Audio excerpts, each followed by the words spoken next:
दोस्तों, इस वीडियो में हम जानेंगे कि गिट के रेपो में हम पोस्ट कैसे करते हैं। पहले वीडियो में हमने देख चुके हैं कि गिटहब पे रेपो कैसे क्रिएट करते हैं। जब हमने रेपो क्रिएट किया था उसके बाद हम इस पेज पे रिडायरेक्ट होके आए थे। तो आपको दो वे दिखा रहा है, 1 और 2। दोनों में अंतर क्या है हम समझ लेते हैं। सबसे पहले है कि हमने एक रेपो क्रिएट कर लिया है, बट हमको अब हमने उसमें कुछ नहीं किया है। तो सबसे पहले क्या करेंगे कि हम अपना कोड जो भी है लिखेंगे और उस रेपो में पुश करेंगे। और एक तरीका है कि हमने सब कुछ कर लिया है, अब हमको उसमें पुश करना है। तो दूसरा तरीका ये है, दूसरा तरीका है। लेकिन मैं क्या करता हूँ, एज्यूम करता हूँ कि मैं क्लोन से आपको बताता हूँ। मैंने इस यूआरएल को कॉपी किया, मैंने यहाँ लिखा git clone ls किया, ये मेरा टेस्ट फोल्डर आ गया। मैं टेस्ट में चला गया, मैंने git स्टेटस किया, ऑन ब्रांच मेन में हूँ, नो कमिट येट, अभी कुछ भी नहीं हुआ है। अब मैं क्या करूँगा, मैं एक फाइल क्रिएट करूँगा readme.md। ठीक है, मैं git स्टेटस करूँगा। अब मैं इसको ऐड करूँगा। अब मैं फिर से git स्टेटस करके देख लेता हूँ। जब ये ऐड हो गया तो ग्रीन हो गया, पहले ये रेड था जब नहीं ऐड था। तो अब मैं इस फाइल को कमिट कर दूंगा, ये मेरा फर्स्ट कमिट है। अब मैं लिखूंगा git push origin में, ये फेल होगा, कोई बात नहीं, फिर से एक बार मैं इसी कमांड को चलाऊंगा। तो मेरे से यूजर नेम पूछेगा, तो मैं अपने गिटहब का यूजर नेम डालूंगा, पासवर्ड डालूंगा,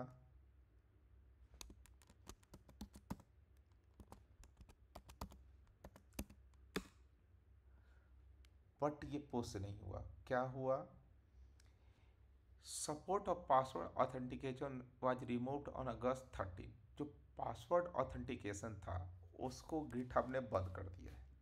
फिर हम कैसे पोस्ट करेंगे, ज़रूर पोस्ट करेंगे। तो अब हम क्या करेंगे कि सबसे पहले मैं गिटहब को खोल लेंगे, github.com को हमने खोल लिया।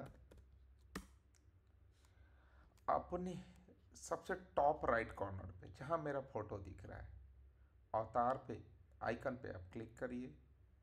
उसके बाद सेटिंग पे जाइए,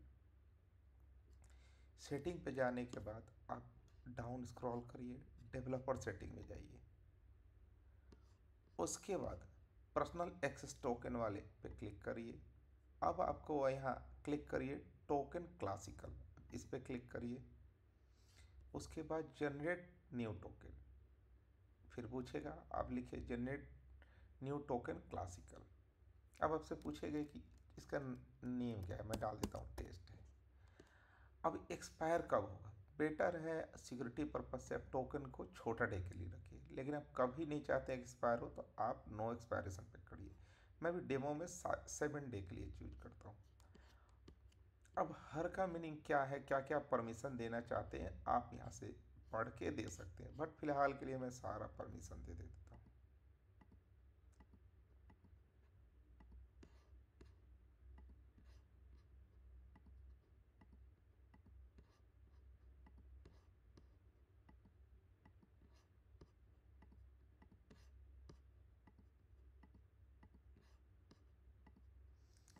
और मैंने जनरेट टोकन किया।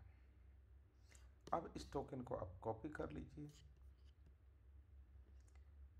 और आप किसी फाइल में रख लीजिए। ठीक है, फाइल में मैंने रख लिया। अब मैं टर्मिनल पे जाऊंगा और मैं फिर से पुश करूंगा। मेरे से यूजर नेम पूछेगा। इस कमांड को चलाने से पहले एक काम कर लेते हैं, git config helper store। ये क्या करेगा, इससे क्या होगा कि हर बार आपको यूजर नेम पासवर्ड डालने की नहीं ज़रूरत होगी, ये कन्फिग में स्टोर कर लेगा। अब फिर से हम लिखते हैं git push origin main, डाल देते हैं नन्ही जो हमारा टोकन था वो ठीक है। अब ये पोस्ट हो गया। अब मैं यहाँ आता हूँ और मैं यहाँ इसको रिफ्रेश करके देखता हूँ। यस, ये मेरा फाइल क्रिएट हो गया है। अब मैं क्या करता हूँ, मैं इस टर्मिनल को बंद कर देता हूँ। फिर से मैं आता हूँ, मैं इसमें जाता हूँ cd var w test demo test में मैं readme.md को खोलता हूँ। इस पर फिर से मैं एक टेस्ट ऐड कर देता हूँ,